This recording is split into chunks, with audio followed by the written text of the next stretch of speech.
Hello friends, welcome to ಅಂಗೈಯಲ್ಲಿ ಆರೋಗ್ಯ Kannada YouTube channel. ಇವತ್ತು ನಾನು ಒಂದು ಅದ್ಭುತವಾದ ಹಸಿ ಗೊಜ್ಜಿನ ರೆಸಿಪಿನ ಹೇಳ್ಕೊಡ್ತಾ ಇದ್ದೀನಿ. ಬೆಳಗ್ಗೆ ನಾನು ಗಾರ್ಡನ್ಗೆ ಹೋದಾಗ ಒಂದೇ ಒಂದು ಬದನೆಕಾಯಿ ಸಿಕ್ತು ಗಿಡದಲ್ಲಿ ನೋಡಿ. ಸೊ ಇದನ್ನು ನಾನು ಗ್ರೋ ಕವರಲ್ಲಿ ಬೆಳೆದಿರೋದು.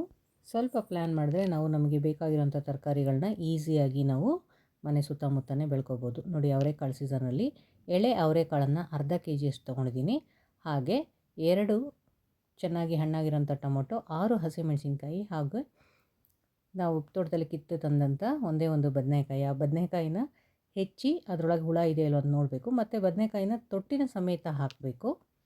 ಈ ಹಸಿ ಗೊಜ್ಜು ಬಾಯಿ ಕೆಟ್ಟಿರಬೇಕಾದ್ರೆ ಅಥವಾ ಜ್ವರ ಬಂದಾಗ, ಅಜೀರ್ಣವಾದಾಗ ತುಂಬ ರುಚಿಯಾಗುತ್ತೆ ಮತ್ತು ಇದು ಜೀರ್ಣಕ್ಕೆ ತುಂಬ ಸಹಾಯಕಾರಿ ಕೂಡ. ನೋಡಿ, ಬದನೆಕಾಯಿನ ಹಾಕ್ತಾಯಿದ್ದೀನಿ. ತೊಟ್ಟಿನ ಸಮೇತನೇ ಹಾಕಬೇಕು. ಕೆಲವೊಮ್ಮೆ ಅಜೀರ್ಣದಿಂದ ಕೂಡ ಬಾಯಿ ದುರ್ವಾಸನೆ ಬರುತ್ತೆ. ಅಂಥ ಟೈಮಲ್ಲಿ ನಾವು ಈ ಹಸಿ ಗೊಜ್ಜು ಸೇವನೆ ಮಾಡೋದ್ರಿಂದ ಆ ಬಾಯಲ್ಲಿ ಬರುವಂಥ ದುರ್ವಾಸನೆಯನ್ನು, ದುರ್ನಾತವನ್ನು ಕಡಿಮೆ ಮಾಡ್ಕೊಳ್ಬೋದು. ಮತ್ತು ಇದು ತುಂಬ ಡೈಜೆಷನ್ಗೆ ಹೆಲ್ಪ್ಫುಲ್ ಆಗಿರುತ್ತೆ. ಅಜೀರ್ಣದಿಂದ ಬರೋ ತೊಂದರೆಯನ್ನು ಕೂಡ ಕಡಿಮೆ ಮಾಡುತ್ತೆ. ನೋಡಿ, ಈ ತರಕಾರಿ ಮುಳುಗುವಷ್ಟು ಮಾತ್ರ ನಾವು ನೀರು ಹಾಕಬೇಕು. ಜಾಸ್ತಿ ನೀರು ಹಾಕೋಕ್ಕೆ ಹೋಗಬೇಡಿ.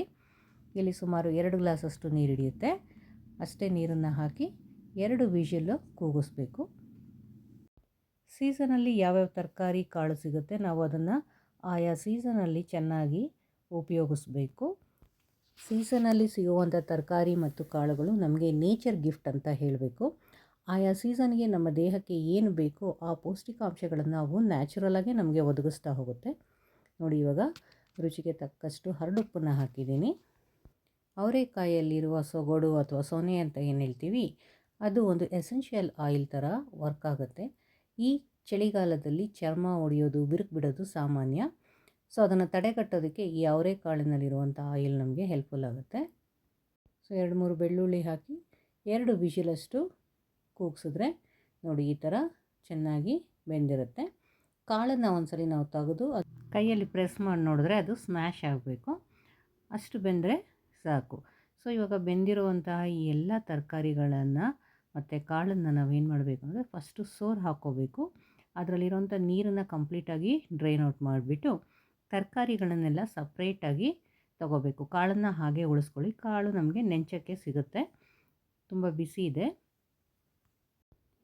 ಟೊಮೊಟೊ, ಬದನೆಕಾಯಿ ಮತ್ತು ನಾವು ಎಷ್ಟು ಹಸಿಮೆಣಸಿನ್ಕಾಯಿ ಹಾಕಿರ್ತೀವಿ ಅದನ್ನೆಲ್ಲ ಚೆಕ್ ಮಾಡಿ ಬೆಳ್ಳುಳ್ಳಿ ಎಲ್ಲನೂ ತೆಗೆದು ಇನ್ನೊಂದು ಪಾತ್ರೆಗೆ ಹಾಕ್ಕೊಂಡು ಅದನ್ನು ಚೆನ್ನಾಗಿ ಸ್ಮ್ಯಾಶ್ ಮಾಡಬೇಕು. ನೋಡಿ, ಈ ಥರ ಎಲ್ಲ ಟ್ರಾನ್ಸ್ಫರ್ ಮಾಡಿಕೊಂಡು ಒಂದು ಪಾತ್ರೆಗೆ ಹಾಕ್ಕೊಂಡು ಅದನ್ನು ಚೆನ್ನಾಗಿ ಸ್ಮ್ಯಾಶ್ ಮಾಡಬೇಕು. ಆ ಬದನೆಕಾಯಿ ತೊಟ್ಟು ಕೂಡ ಚೆನ್ನಾಗಿ ಸ್ಮ್ಯಾಶ್ ಆಗಿ ಅದರೊಳಗಡೆ ಇರೋಂಥ ಸ್ಕೆಲ್ಟಲ್ ಸ್ಟ್ರಕ್ಚರ್ ಮಾತ್ರ ಉಳಿಬೇಕು. ಅಷ್ಟು ಚೆನ್ನಾಗಿ ಅದನ್ನ ನಾವು ಸ್ಮ್ಯಾಶ್ ಮಾಡಬೇಕು. ಈಗ ಅದಕ್ಕೇ ಸ್ವಲ್ಪ ಹರಳುಪ್ಪನ್ನು ಹಾಕಿಬಿಟ್ಟು ಮತ್ತೆ ಸ್ಮ್ಯಾಶ್ ಮಾಡಬೇಕು. ನೀವು ಎಷ್ಟು ಚೆನ್ನಾಗಿ ಸ್ಮ್ಯಾಶ್ ಮಾಡ್ತೀರಾ ಅಷ್ಟು ಇದು ಟೇಸ್ಟ್ ಆಗುತ್ತೆ ಮತ್ತು ಅದರ ಥಿಕ್ನೆಸ್ ಕೂಡ ಚೆನ್ನಾಗಿ ಬರುತ್ತೆ.